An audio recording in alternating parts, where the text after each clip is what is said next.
নমস্কাৰ। জয় জয়তে আপোনালোকৰ শ্ৰীচৰণত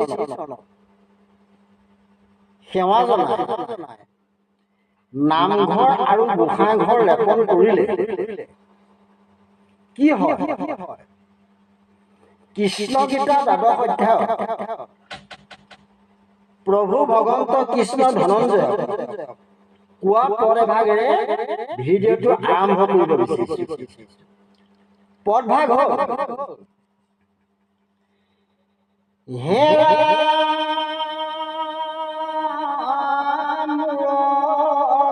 পুষ্পৱতী কৰিবা যতন শ্ৰদ্ধাভাৱে মোৰ গৃহ কৰিবা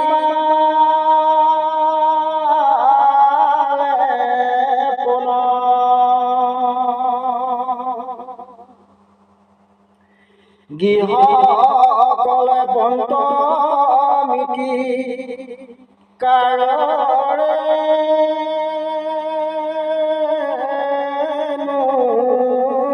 যত সেহি কৰ্মে ভক্তি বাঢ়ি থাকে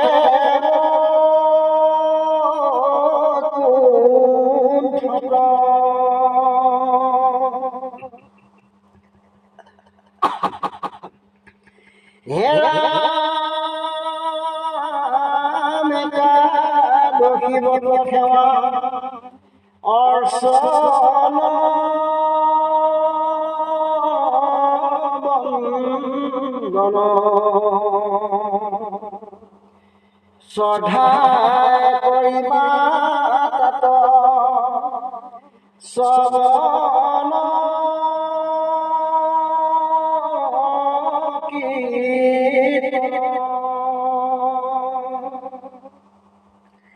এহি মতে সিটো মোৰ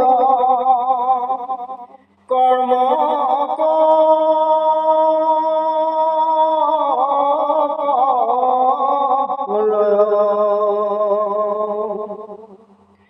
মোৰ সদিশ গতি পাৱে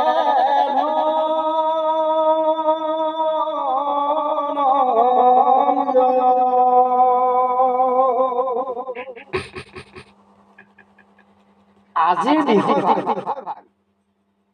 নামঘোষাৰ 9 নং ঘোষা, 10 নং ঘোষা, 11 নং ঘোষা আৰু 12 নং ঘোষা কেইভাগ ভাঙনি দিবৰ বাবে আগবাঢ়িছে।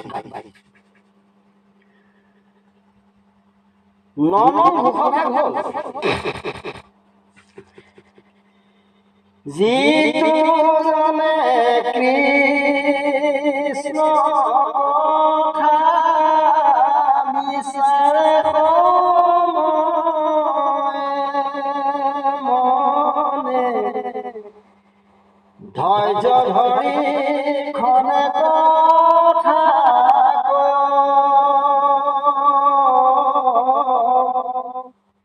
যত তীৰ্থ স্নান দান দেৱ প্ৰীতি যজ্ঞ যাগ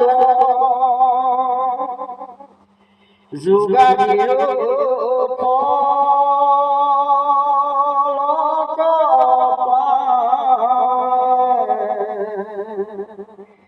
ৰাম যোগাদিৰ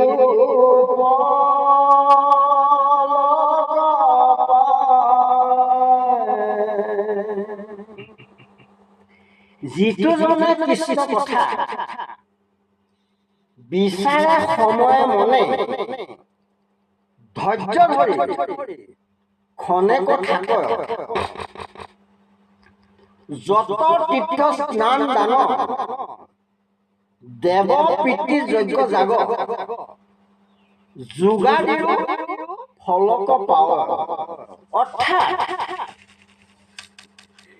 যিজন লোকে খনে খনে মনত কৃষ্ণ বিচাৰ কৰে আৰু ধৈৰ্য ধৰি শ্ৰৱণ কীৰ্তন কৰে তেওঁৱে সকলো তীৰ্থ স্নান দান দেৱকাৰ্য পিতৃকাৰ্য যাগ যজ্ঞ আৰু যোগাদিৰ ফল লাভ কৰে।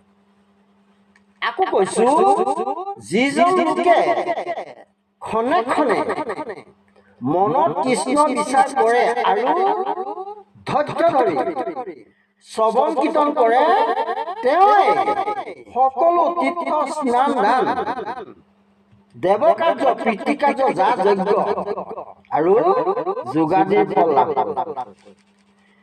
10 নম্বৰ ঘোষাভাগলৈ আহিছো। 10 নম্বৰ ঘোষাভাগ হ'ল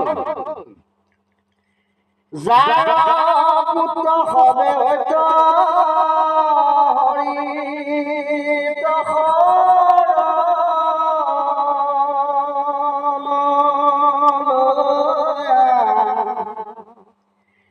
হৰি গুণ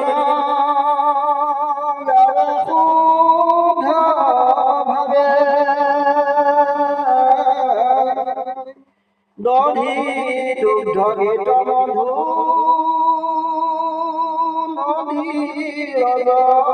লোকপ্ৰিয়া প্ৰীতি গণে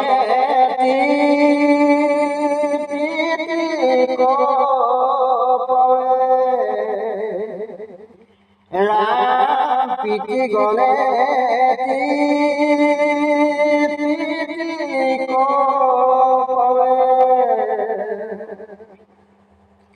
যাৰ পুত্ৰ হবে অত্য হৰিত শৰণলৈ হৰি গুণ গাৱে শুদ্ধ ভাৱে দধি দুগ্ধ ঘৃত মধু নদীৰ জলকপিয়া পিতৃগণে ত্ৰিপিটি কপায়।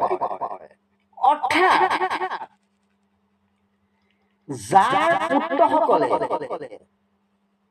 সংসাৰত থাকি হৰিৰ শৰণ লৈ হৰিৰ গুণ নাম শুদ্ধভাৱে শ্ৰৱণ কীৰ্তন কৰে তেওঁলোকৰ পিতৃসকলে পৰম তৃপ্তি দধি দুগ্ধ ঘৃত মধু নদীৰ জল আদি দান কৰে।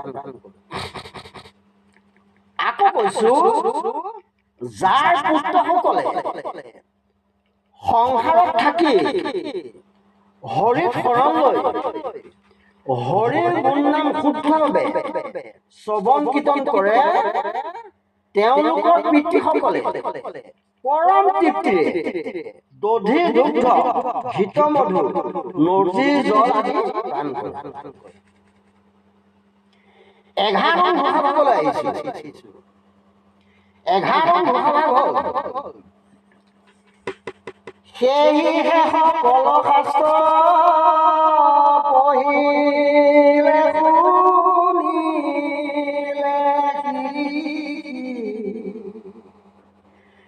অনুষ্ঠান সকল কৰিল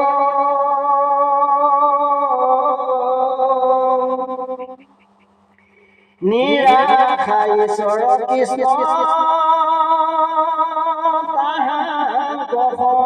মুখ ভৈল আশা গজি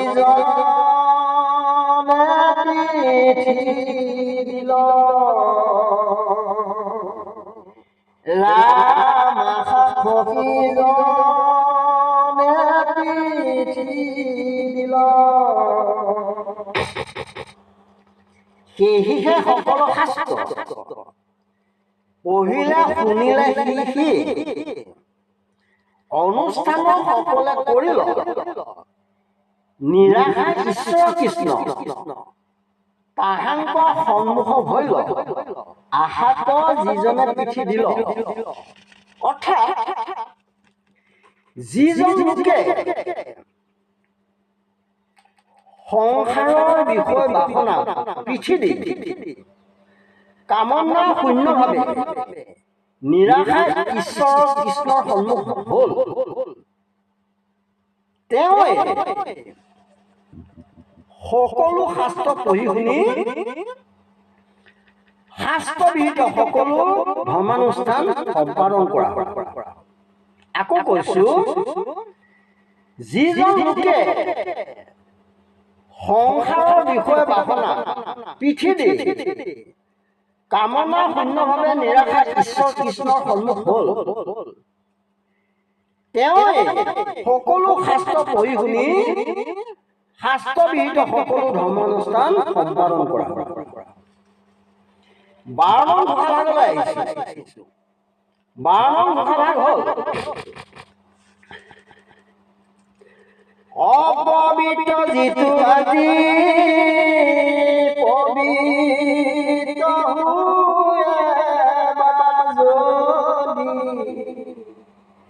সমস্ত অৱস্থা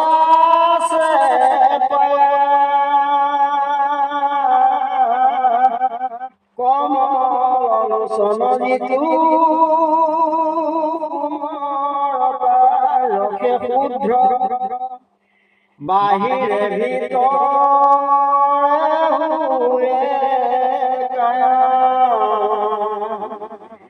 ৰাম বাহিৰে ভিতৰে